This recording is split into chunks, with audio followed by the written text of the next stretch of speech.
नमस्कार दोस्तों कल्पना कीजिए आज से 2000 साल पहले एक ऐसी सभ्यता थी जिसके पास ना तो हवाई जहाज, ना ड्रोन और ना ही ऊंची इमारतें, लेकिन फिर भी उन्होंने जमीन पर ऐसी कलाकृतियां बनाई जिन्हें केवल बादलों के ऊपर से ही देखा जा सकता है। 800 से ज्यादा सीधी रेखाएं, 300 से ज्यादा ज्योमेट्रिकल शेप्स और 70 से ज्यादा जानवरों के चित्र कुछ इतने बड़े थे कि कई फुटबॉल के मैदान उसमें समा जाएं।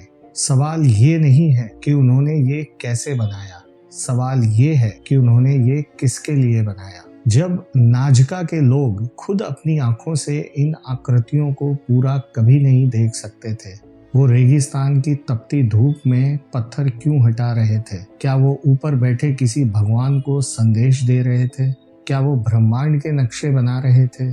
और या फिर जिसे हम कला समझ रहे हैं वो असल में प्राचीन एलियंस का एक इंटरस्टेलर रनवे था। आज तमस फाइल्स में हम इन्हीं इतिहास के परतों को हटाएंगे और उस सच तक पहुंचेंगे जिसे रेत ने सदियों से छुपा रखा है। The Nazca Lines, Who was the audience? सदियों तक ये रेखाएं दुनिया की नजरों से ओझल रही। स्थानीय लोग इसे पवित्र रास्ते मानते थे, लेकिन दुनिया को इनका पता तब चला जब 1927 में पेरू के एक पुरातत्वविद टेरिबियो मेजिया जेस्पे ने इसे पहाड़ियों से देखा। लेकिन असली धमाका तब हुआ जब 1930 के दशक में कॉमर्शियल फ्लाइट्स उस इलाके के ऊपर से उड़ना शुरू हुई। पायलटों ने नीचे देखा और दंग रह गए। उन्हें शुरू में लगा कि ये पुरानी सिंचाई की नालियां हैं, लेकिन जैसे जैसे ऊंचाई बढ़ी, रेगिस्तान पर एक विशाल बंदर, एक व्हेल और एक अजीब सा स्पेसमैन उभर कर आया। अब एक फैक्ट चेक करते हैं। कई लोग सोचते हैं कि ये आकृतियां मिट्टी खोद कर बनाई गई है, लेकिन नहीं। पेरू का ये रेगिस्तान लाल रंग के आयरन ऑक्साइड के पत्थरों से पूरी तरीके से ढका हुआ है। नाजका के लोगों ने बस इन ऊपरी पत्थरों को हटाया, जिससे नीचे की हल्की रंग की परत दिखने लगी। दूसरा फैक्ट चेक, चूंकि यहाँ बारिश नाम मात्र की होती है और हवाएं जमीन की सतह को ज्यादा नहीं छूती, इसलिए ये रेखाएं 2000 सालों से वैसी की वैसी है। मॉडर्न इंजीनियर्स हैरान हैं कि बिना ऊपर से देखे उन्होंने इतनी परफेक्ट लाइंस कैसे बना ली है। कुछ रेखाएं तो 48 किलोमीटर तक लंबी है और उनमें 1 डिग्री का भी अंतर नहीं है। क्या उनके पास कोई गुप्त तकनीक थी? यहाँ एंट्री होती है मारिया रिची की, जिन्हें लेडी ऑफ द लाइंस कहा जाता है। उन्होंने अपनी पूरी जिंदगी टेंट के नीचे बिता दी ताकि इन रेखाओं को बचाया जा सके। उनकी थ्योरी ये थी कि ये दुनिया का सबसे बड़ा खगोलीय कैलेंडर है। उन्होंने पाया कि कुछ रेखाएं साल के सबसे लंबे दिन पर सूरज के उगने की दिशा की ओर इशारा करती है। उनका मानना था कि जो बंदर की आकृति है वो सप्तऋषि मंडल को मैनेज करता है, लेकिन बाद में कंप्यूटर मॉडल ने इस थ्योरी को कमजोर कर दिया। खगोल विज्ञान इसे कुछ हद तक ही समझा पाया, लेकिन बाकी हजारों लाइनों का क्या? अब हम बात करते हैं उस थ्योरी की जो सबसे ज्यादा वायरल हुई थी। 1968 में एरिक वॉन डेनिकन ने दावा किया था कि ये रेखाएं असल में प्राचीन एलियंस का लैंडिंग रनवे था। वो एस्ट्रोनॉट की आकृति को देखिए, वो हाथ ऊपर उठाकर आसमान की तरफ देख रहा है।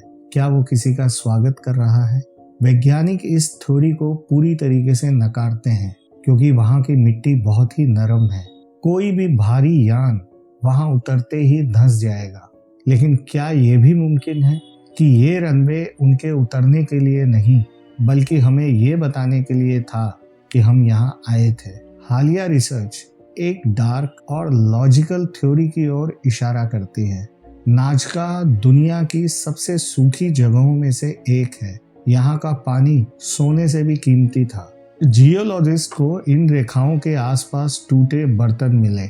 इससे ये पता चलता है कि नाजका के लोग इन रेखाओं के आसपास धार्मिक यात्राएं निकालते थे। वो प्रार्थना करते थे बारिश होने के लिए। यहाँ ऑडियंस कोई एलियन नहीं थे, बल्कि उनके पानी के देवता थे जो पहाड़ों और आसमानों में रहते थे। आपको लग रहा होगा कि हमने सब कुछ खोज लिया, लेकिन ऐसा बिल्कुल नहीं है। सितंबर 2024 और हालिया 2025 की रिपोर्ट के अनुसार आर्टिफिशियल इंटेलिजेंस की मदद से शोधकर्ताओं ने 300 से भी ज्यादा नई आकृतियां ढूंढी। ये नई खोज ये बताती है कि नाज़का लाइन सिर्फ एक बड़ा प्रोजेक्ट नहीं था, बल्कि ये उनकी संस्कृति का हिस्सा था जो सदियों तक विकसित होता रहा। तो फिर आखिर ऑडियंस कौन था? शायद जवाब इस बात पे नहीं कि आसमान से कौन देख रहा था, जवाब इस बात में है कि नीचे खड़ा इंसान क्या सोच रहा था। नाज़का के लोगों ने अपनी पूरी सभ्यता एक ऐसे काम में लगा दी जिसका फल वो अपनी आंखों से कभी नहीं देख सकते थे। क्या ये उनकी सिर्फ एक अटूट श्रद्धा थी, या फिर एक ऐसा खौफ जिसने इन्हें इतना बड़ा काम करने के लिए मजबूर किया? आज जब हम ऊपर से इन रेखाओं को देखते हैं, इन चित्रों को देखते हैं, तो वो हमें बार बार याद दिलाती है कि इंसान की विरासत समय की धूल में कभी नहीं मिटती। नाज़का लाइंस आज भी वहां है, एक खामोश सवाल बनकर जो आसमान की ओर आज भी ताक रहा है। दोस्तों, आपको क्या लगता है?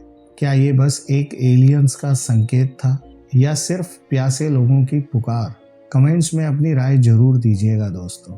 और अगर आपको ये रिसर्च पसंद आई हो तो तमस को सब्सक्राइब जरूर कीजिएगा और इस वीडियो को लाइक जरूर कीजिएगा दोस्तों। मिलते हैं एक नई मिस्ट्री के साथ, एक नए रहस्य के साथ। तब तक अपना बहुत ध्यान रखिएगा।